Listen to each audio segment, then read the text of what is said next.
right now, this moment in time is your opportunity to change and transform everything. Once you grasp that, you are empowered to live the most amazing life, but that opportunity is down to you. It's time for the Share Recovery Podcast, where we bring you amazing life-changing success stories from addicts and alcoholics all over the world who share their inspiring journey in recovery. And now, here's your host, On today's episode of the Share Podcast, our featured guest is Mark Bowness, the founder of Life Changed the Revolution and Tribewanted, which was featured in 200 media outlets around the world, including Good Morning America, The Today Show, New York Times, Sydney Morning Herald, and even the South China Morning Post. But life wasn't always this amazing for Mark. At the age of 26 years old, his marriage was over and Mark hits rock bottom. Fearing that life as he knows it is now over, he begins drinking heavily every day and decides to end it all. He Googles the most quickest and painless way to end his life, and Mark attempts suicide. When he wakes up in the hospital the next day, a profound realization comes over him, that he had lived on planet Earth for 26 years and yet had never truly lived. He experienced this moment of awakening and understanding that life is a precious gift that you can create and mold in whichever way you choose. 3 months later, he leased a 200-acre island in Fiji and invited the world to become tribe members. Join us now as Mark takes us through his battle with alcohol and attempted suicide until a spiritual awakening gives Mark a new lease on life. Hey, Mark, thanks for joining us. Hey, you're a star. Thank you for having me on the show. All right. Great. Thanks, buddy. How you feeling? Good. Just chilling out today. Perfect. You ready to get started? Absolutely. Born ready. All right. Mark, let's dive right in. Tell us about how your life is today, your hobbies, what you do for a living. Take us into your normal daily routine. Sure. So I'm British, and about 3 years ago maybe, I moved to Australia and became a permanent resident in Australia. I built my own business, so very successful business. Well, essentially operates Australia, UK, America, globally essentially. Yeah, I love doing what I do. I help people to change and transform their lives. I have a goal of transforming 10 million lives. Which wow. Is, we'll unpack that soon. But that's my... What number are you at to now? Well, I have two Facebook groups. One has 10,000 people in it, and I work with coaches to help people to transform their lives. And I work with the public, and there's about 4,500. So wow. Aside from business, obviously in Australia, I love hitting the beach. I love going to the gym. I love traveling, mate. Travel as much as I possibly can do. So that's some of the stuff that I get up to. All right. Excellent. That sounds fantastic. Well, having a Facebook group with 10,000 members is massive. It's very difficult to get that kind of a following. That just grows exponentially over the years. So bravo, brother. Yeah, thank you. Fantastic. Appreciate it. So how old were you the first time you drank or used drugs? And more importantly, how did that make you feel? Yeah, so again, at the age of probably 25, leading up to 26, that it was this experience in my life of my marriage going wrong. I didn't know how to change it. I got married I was also in the church at the time.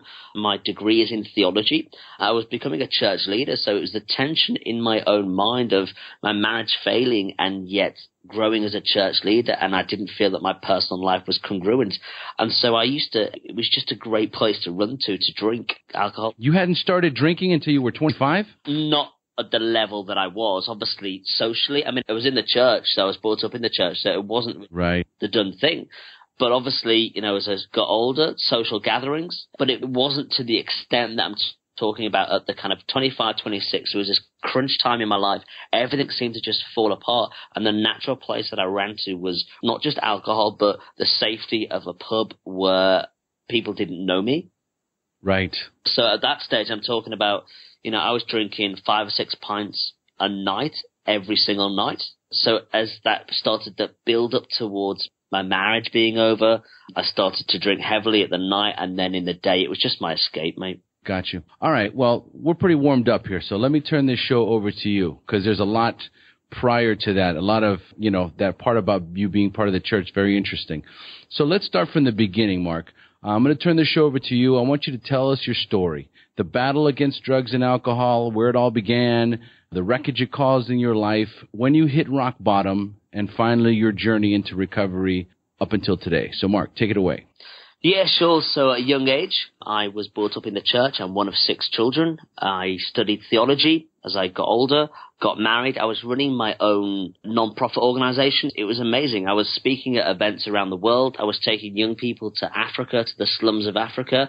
I was speaking at churches across the UK. I published a Christian book. I was running a Christian magazine. I was heavily involved in the church, but seriously growing in that space. I was booked out to speak at churches and events, significantly, bookings in terms of in the future, just booked out. It was crazy. And it was just this pressure of, I knew that my marriage was falling apart. We were having these big arguments. It was a difficult time when my pressure in my own mind of being the best person I could within a Christian context, and the mental pressure of how a Christian leader should operate, and knowing at the same time that my marriage was falling apart and it didn't look like it could be recovered. And so, as I mentioned earlier, I sort of turned to drink, just slowly but surely, and then just crunch time. I knew it was over and just started drinking heavily.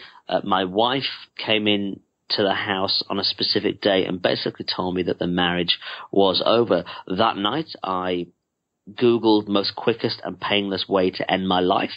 So I Googled how to kill myself, basically, and I found the answers that I wanted that would take my life in that specific direction. And that was it. I took a load of pills. I drank a lot of alcohol, and essentially woke up the next day in hospital having tried to take my own life. So that was rock bottom. I didn't want to be here. I didn't want to be around. I just thought it would, there's a lot of irony in the fact that I was a Christian. But at the time, my mental state, I thought it would be easier to be with a creator than it would be to be on planet Earth and live the life that I was living. It's important to understand in that context that I knew that when my marriage was over, that the church that I was in did not recognize divorce. And so my marriage was over. My job was over as a church leader. They pulled the non-profit organization from me, which I knew that they would do. So everything was over. My income stream was over. My friendship base over because I was a bad guy, because I was getting divorced. I would have had to have moved to the other side of the country to live with my parents at the age of 26 and essentially start my life again. I didn't want to take my life in that direction. I couldn't see me starting again, and therefore I thought it would be easier to end everything. So that's the process that I went through. And then next day I woke up in hospital. It was this profound experience, really. It was a spiritual awakening that I realized that we live life once, that we live on planet Earth once, and that life is this amazing gift that we can touch, we can play with, we can interact with, that we can mold it. And I just had this profound realization that we live life once, and therefore what is it that I'm going to do with my life? That I'd lived on planet Earth for 26 years, and yet I'd never truly lived. I'd gone through the treadmill. I was in the church because I was brought up in the church. It was an inherited faith, my parents' faith. I then went to study theology, became a church leader, but I was on this treadmill. I didn't realize what my life was about and what I wanted my life to be. I wasn't owning my life. And that moment of awakening for me was waking up in hospital, realizing that I nearly wiped my existence off the face of the planet. And therefore I was all set to experience life to the full. And so the leverage for me, you don't just simply stop drinking, but in my mind at that time, that experience, it was just so profound that I was thinking, okay, I now need leverage to change the things in my life that need changing, including drinking alcohol. So I didn't go to any recovery courses. I wanted to do this on my own. And so I imagined my life. If my life continued down the path that it was going down, what would it look like in a year's time? So if I continued drinking, what would that be doing to my health, to my body, to my physical appearance, to my mind? What would it be doing in terms of my job? 5 years' time, 10 years' time, down that path, it would have been more drink, stronger drinks. It would have been drugs. It would have been a life that I really didn't want to take myself into. And therefore, I made that decision that I literally sat there and envisioned myself in 5 years' time, if my life continued down that path. And I envisioned what I would look like, what I would feel like, what my body would feel like, my health, and I decided that I didn't want to be in that place, and right now was the moment that I could turn it all around, and that's what I decided to do. And as a result of that, I launched a business my understanding was, wow, if I nearly wiped my existence off the face of the planet, then like there's nothing else, there's nowhere else to go. So if I launched a business and it went bankrupt, it didn't matter because I was still here on planet Earth.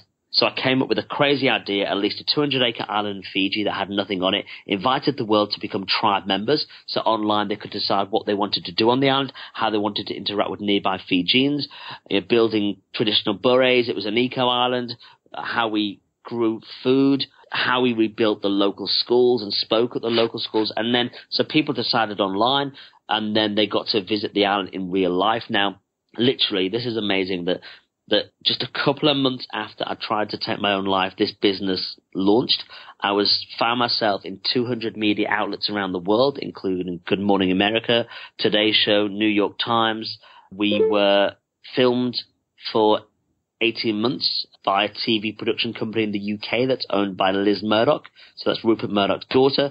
And it became a 5-part primetime TV show that aired on the BBC in the UK and also aired in America and Australia. And I launched that, as I say, 2 months after I tried to take my own life. And that was because of the leverage. I decided that enough was enough. I wasn't going to live my life this way. I was going to change my life and take ownership of my life and take it into a profound direction. Because when you've hit the lowest point, the only way that you can go is up if that is the decision that you choose to make for your life.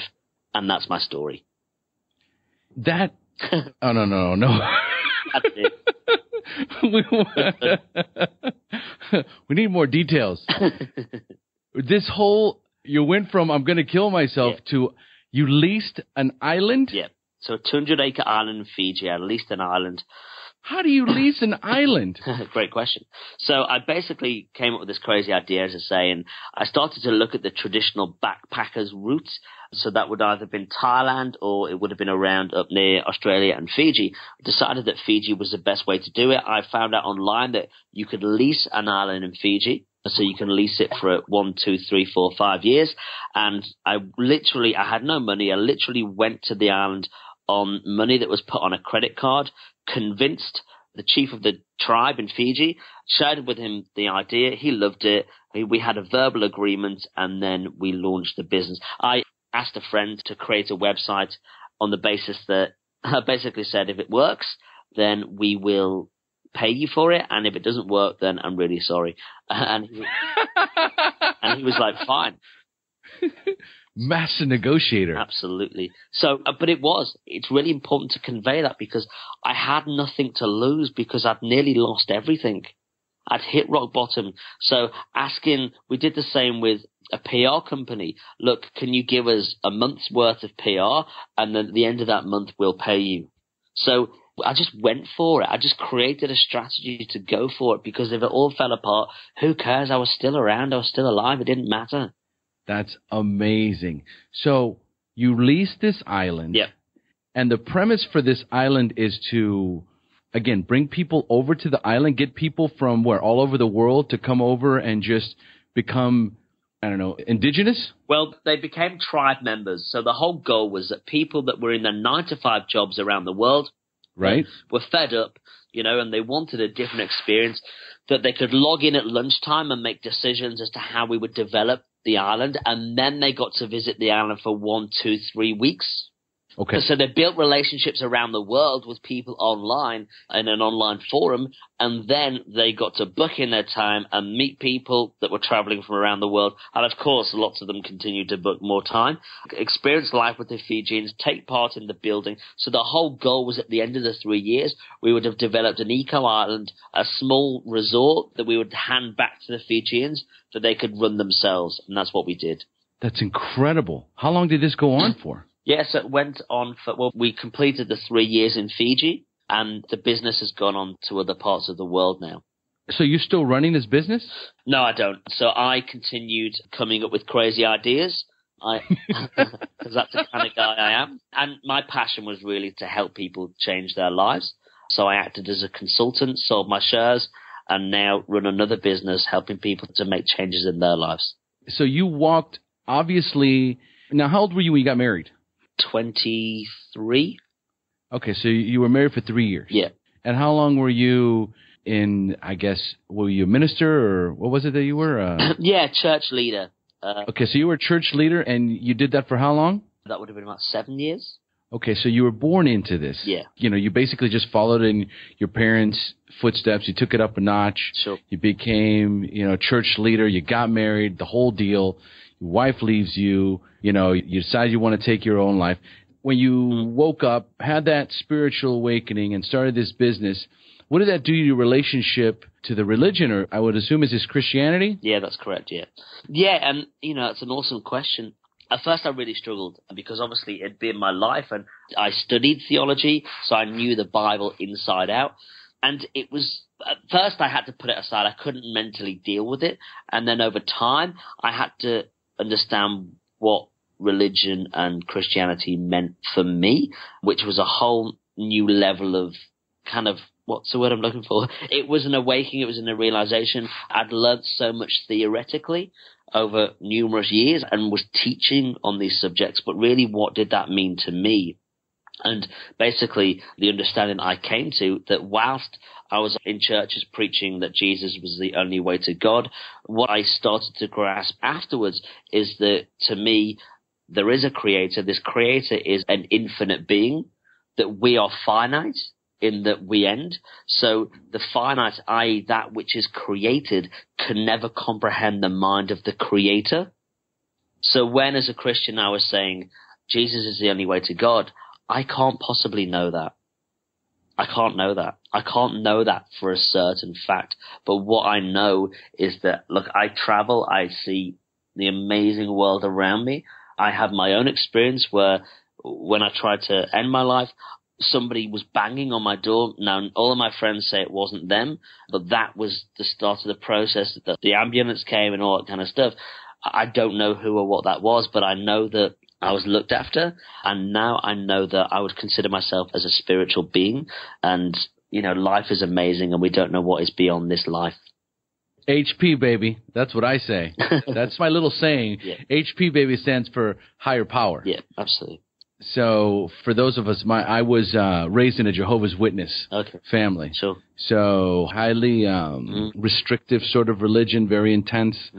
And I came to those same conclusions later on in my life that, I can't be for certain that what they're telling me is the only way to have a relationship with God or the God of my understanding. I can't put limitations on what it is, especially when there's billions of people on this earth.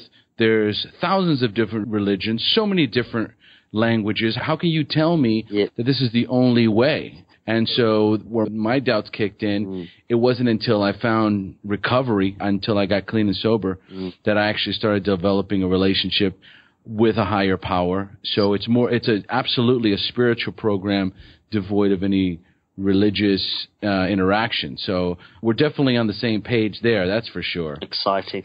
And yeah, from the other perspective, how dare I stand in church and tell anybody else that there's only one way to a creator? So it didn't align with me in many ways. And obviously I then had to go through that whole sort of guilt process of actually being in front of thousands of people and telling them that stuff, which was a whole other story in itself in terms of dealing with that. Right. Absolutely. Mark, your story is awesome. You're a dynamic guy. So I'm not ready for this interview to be over yet. I want to know more. So tell us about what you're doing right now, because if you would have told me I'm currently in the middle of doing this Fiji project, I'm literally ready to jump on board. So I want to know what you're doing right now. Our listeners want to know what you're doing right now because they might want to get on board with what you're doing. It's very exciting. So tell us about what's going on with you today. Sure. So out of my own experience and totally kind of changing my life, I then went through a whole series of just exploring, how is it that I changed my own life? I went through this whole kind of personal development series session in my own life, reading books as much as I could absorb, Tony Robbins, Eckhart Tolle. So I basically went through my own process of training. So I became a life coach, NLP, hypnosis practitioner. Okay. And went through that process, but I became addicted to helping people just like me, that the situation that I was in. And by that, I mean that the crux for me was that I Googled most quickest and painless ways to end my life. And there were lots of people online that were telling me how to do that, right? So I realized that lots of people turn to Google as like an agony ant. They pour their heart out to find the answers, and I wanted them to come across me to find something so positive. So I've built a community called Life Change the Revolution, and you can find that on lifechangetherevolution.com. And that whole, I'm giving so many resources that help people. My goal is to inspire people to live the life that they were created to live. So I want to help 10 million people to live the life that they were created to live. And I believe that if each and every one of us does that and achieves that, then this world will be a flipping awesome place, because we're living in our true purpose and potential. So there's a whole bunch of free resources, there's articles and all that kind of stuff. We're also building, which is quite cool, some monthly events. So life change local events. I want a life change local event in every single community around the world. So it's a monthly event in which people share with one another the dreams that they have to live the life that they were created to live. And then we empower them and resource them to do that. So they change their life. As a result of that, they transform their community, and the goal is that they change the world. So we have lots of people that are running their own events around the world, and they are growing. So I want to build a powerful community so that everybody has access to a life change local event. And then just very quickly, some other things off the back of that. One, very exciting, that I actually leased the island again in Fiji. I'm there, dude. So I've leased this. I've leased this for 2 weeks, and at the beginning of January of this year, I launched essentially a competition. I wanted to give 6 people from around the world the same life-changing experience that I had. So anybody around the world could enter, and the goal is to give 6 people 2 weeks on the island for free. We will fly them there. For 2 weeks, they will meet with a personal trainer, a life coach, and a business coach. And they will come with a secret dream, whether that's a business, a charity, or a product. And so by the end of that 2 weeks, we will have just smashed their lives to the next level. As I say, a personal trainer, business coach, life coach will have launched their secret dream, whether it's product, charity, or business. And so that launched in January. And that's been in, it's about 60 to 80 media outlets globally. We had 3,500 people apply. And we're now in the final stages of voting. People can vote for the final 6. And that is on thisisyourlifechange.com, that people can vote for them. And of course, we've been inundated that more people want to experience. So we're looking at how we can grow this as a concept to give as many people the opportunity that I did to change and transform their life. And then finally, the second part is that I work with coaches. So many life coaches around the world, personal trainers, that kind of stuff. And I teach them. So part of my process of changing and transforming 10 million lives is by empowering other coaches who have that same passion. And I teach them how to build a movement to reach out to as many people as possible and transform their lives too. So really my goal is to transform 10 million lives. And I do that through various ways and opportunities to help people. Unbelievable. Just powerful stuff. Buddy, I want in. I want to go. I want to go to Fiji. Awesome. All right. If I tell my wife about this, she will go through the roof. She's a traveling junkie. All right. If you want to talk about really somebody's addicted to travel, my wife is an absolute travel junkie. She's going to love this story. We should talk more. Yeah, no, we will. I promise. So let's do this. I am going to list all of these things, all these events on the show notes. LifeChangeTheRevolution.com is the website. I'm looking at it right now. You can also like the Life Change the Revolution on Facebook. There's all these different outlets. I'll get that. So other than the website, there's Life Change the Revolution. There's the Facebook page. Is there any other websites, or is that the primary one? Yeah, look, I don't want to overwhelm your listeners. I have lifechangetherevolution.com. When you hit that website, we also have a group. So the Life Change the Revolution group, which has on Facebook, which has 4,500 people from around the world, who every single day we're just giving content and value. We're asking questions. We're inspiring one another and teaching and helping one another to live the most amazing lives. So please feel free to search Life Change the Revolution on Facebook. The only other thing that's worth mentioning, and I'll send you the link, is that this week actually, I know that I'm not sure when this goes live, this interview, but my ebook, which is called 30 Days to Kickstart Your Life Change, goes live on Amazon. And That really is. I made a decision the day that I woke up in hospital after trying to end my own life. I made a decision that in 30 days' time, my life was going to look totally different to the way that it looked right there and then on that day. And so I took myself through a whole process, 30 days, dedicating myself to my own life change, and I share that process in that ebook. And obviously I can share that link with you on Amazon, but 30 days to kickstart your life change. And that's a 99-cent book for so much value. Oh, I'm going to go ahead. That's going to be listed on the show notes as well. Perfect. All right, Mark, I'm going to close out the interview here, but you and I, we have a lot to talk about after.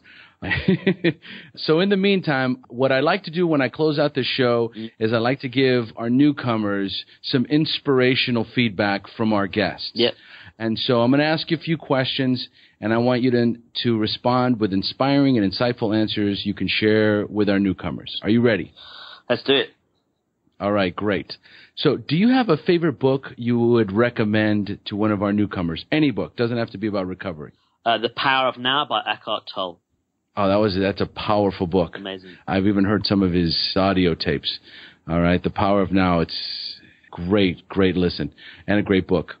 All right, what is the best suggestion you have ever received? Great question. Best suggestion I've ever received. I would say that it was a suggestion from what you and I would call a higher power, which was that awakening that we live life once. Yes. So once you own that, once you understand that we live life once on planet Earth, then you make those decisions. You understand that every decision that you make can either add value to your life or really detract from the amazing opportunity that you have. So we live life once, own it, love it, and live it. So the next question, I'm not sure if it's going to be the same, but if you could give a newcomer only one suggestion, what would it be? Right now, this moment in time is your opportunity to change and transform everything. Once you grasp that, you are empowered to live the most amazing life, but that opportunity is down to you. Awesome. Man, I love it. What an amazing interview. What a great guest. Mark, thank you so much for joining us. We have now reached the end of our show. Again, thanks for joining us. And as we say in Costa Rica, pura vida. Thank you so much for having me on the show, and pura vida. Thank you for joining us on the Share Recovery Podcast. To check out the show notes page on this interview, or to thank our guests for sharing their story, go to www.thesharepodcast.com. While you're on the website, don't forget to sign up for our free newsletter to stay up to date on the latest news, podcasts, and interviews. Want to be one of our guests and share your story? Then go to our website and click on the Share Your Story button. We share our inspiring recovery stories every Tuesday, so subscribe to our show on iTunes or Stitcher Radio to get your free weekly download. We'll see you then. The opinions shared on this show reflect those of the individual speaker and not of any 12-Step Fellowship as a whole. And though we discuss 12-Step recovery and the impact it had in our lives, we do not promote or endorse any 12-Step Anonymous program.